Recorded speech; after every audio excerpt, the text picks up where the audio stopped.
Welcome to the Jill on Money Call of the Week. We're presented by Marcus by Goldman Sachs. If you've got a financial question, we'd love to chat with you. Just send us an email. Ask Jill at jillonmoney.com. And then you will get access to me, a certified financial planner. No, I don't practice anymore, but I still keep that designation because the test was hard.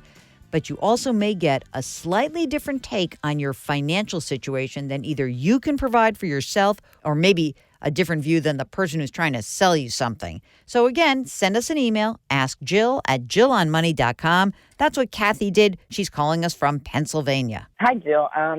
Well, I'm getting close to probably 2 years away from retirement. I have a good amount of money saved, most of it through my work, but a good chunk also with a broker at Merrill Lynch. Mm-hmm. My father recently passed away and left me some money, but I just have to understand how to ask. Also, I have wealth investors looking to invest with me, and I'm not sure what I should be paying or how I should handle it. Okay, that's all right. So first of all, I'm sorry about the loss because that's a bummer to lose a parent, so I'm sorry for you. Let's do some details. How old are you, Cathy? I'm 61. Okay, and you're working currently, and you say you're nearing retirement, a couple of years away. What is the nature of your work? Is this something that you're like, oh, I have to retire because I hate it, or is it like, well, I'm going to retire because I can? Tell me a little bit about that. I'm going to retire because I can. I work in the corporate world. I've been lucky enough to have a pretty good pension. Oh, I love that. Yeah. Well, I do have questions about that. It's probably a separate call. But that's okay. We're gonna. You own us right now, so we're going to go through everything. So, how much do you earn right now? Probably it depends based on bonus. About 140. Okay. And are you partnered, married, or is it just you? Just me. Okay. And on that 140, are you putting money into your retirement account? You maxing it out? Oh yeah. Mm-hmm. Great. Okay. Once you've put that money away, how much do you figure you need to live on of that? Let's say you will probably take home 90-ish. So how much do you think you really need to live on? Well, I use what I keep because I've saved so much. I have a very small mortgage on my condo here, and I own another property in New Jersey. So I probably need, half of that. Half of that meaning half of the 140 is 70, or half of that meaning that you need less? Tell me. Less than that, yeah. Wow. So I was thinking half of the night. Well, I mean, I don't have that many. Let's call it 50 because I want you to have some fun. Okay. All right. You're young. You need so let's say you need $50,000 a year. How much will the pension be? Well, that's the good news. I think it's about that.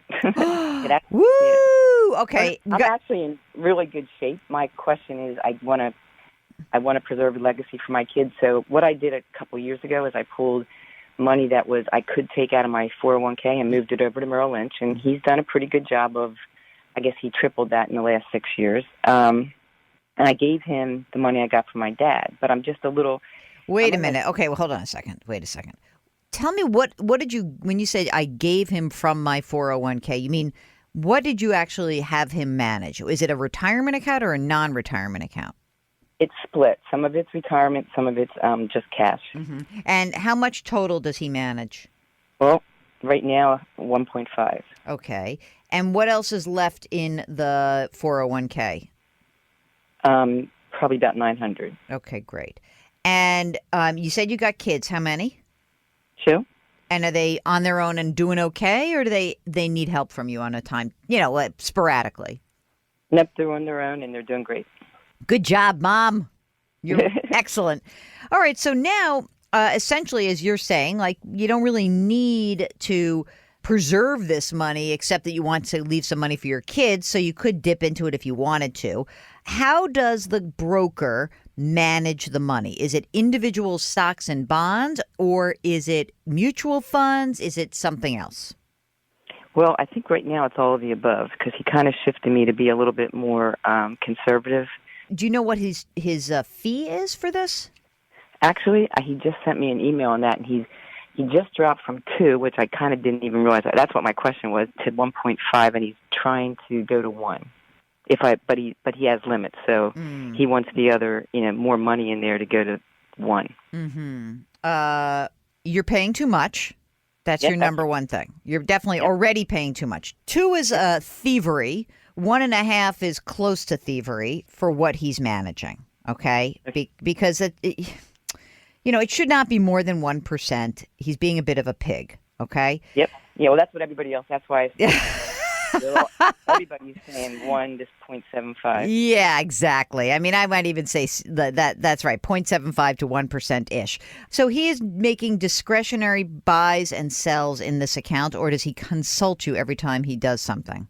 Well, that's the interesting thing. He only moved me down to 1.5 when I insisting that he could get the discretionary. And then I told him last week I want to go back to being able to understand what he's doing. So he can make discretionary changes. He can.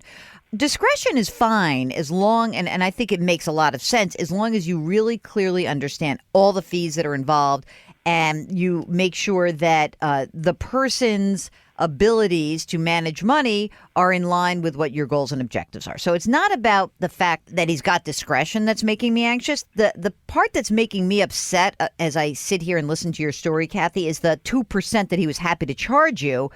And that is like a big red flag to me because really, you're in the corporate world. If you feel like you don't charge someone as much as you can get away with, you charge someone what is the kind of the going rate for your services. Is this guy doing anything else other than actually managing money for you? That's the question. Well, actually, to answer your question, I do think he kind of, I've actually in the last, I would say year, made him understand about what my goals are. And he has met with me and brought in other advisors for different pieces. So he is claiming to be in line with the goals and objectives of where I want to go. Good. Perfect. Okay. What else does he do? In other words, do they do actual financial, do they do planning for you? Have they run retirement numbers or not really? Yeah, they have. He does it on a yearly basis with me, and he said he would do it more. Now that I've gotten all that money from you, I must figure out how to justify it. Exactly. Oh, brother, I'm so bad. Okay, and have you met with other financial folks who are trying to say that, you said, oh, that's what everyone says. So tell me the other kinds of people you've met with. Well, I'm actually just lining up interviews now. So I've met with, or I've talked on the phone with a couple money managers that I think their biggest problem is that he not only makes, probably to your point, I don't understand how he's making money changing things within the stock portfolio and if he's making money there. And they're claiming that they would just manage the money and not make that double dip, I guess. Yeah, exactly. Because there's a lot of ways to kind of lard up a portfolio with fees. One is that you could say, every time there is a transaction, a buy or sale, that there is some commission attached to it.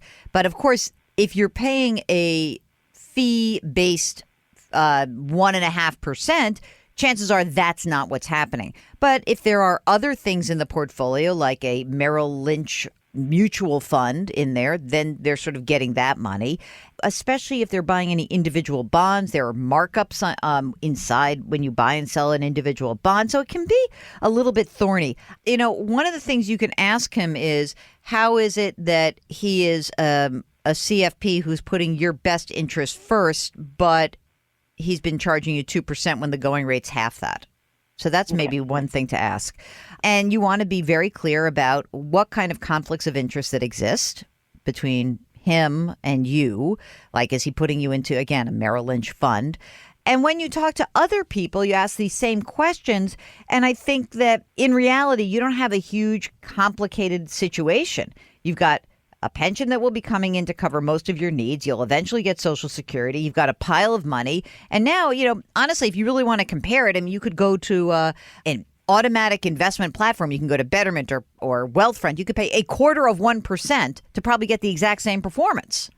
So This is a question of how much you really need. Could you do this yourself? Do you want to? Maybe you don't. If that's the case, then I would make sure that I'm working with someone who is held to the fiduciary standard at all times. And I would be very careful about working with someone who is very happy to charge you twice the going rate.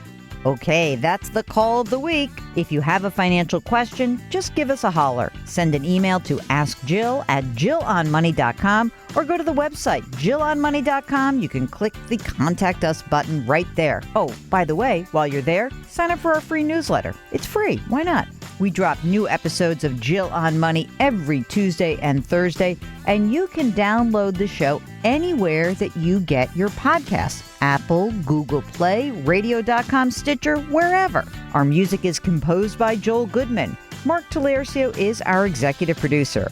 We're distributed by Cadence 13, And our show is presented by Marcus by Goldman Sachs. See you next week.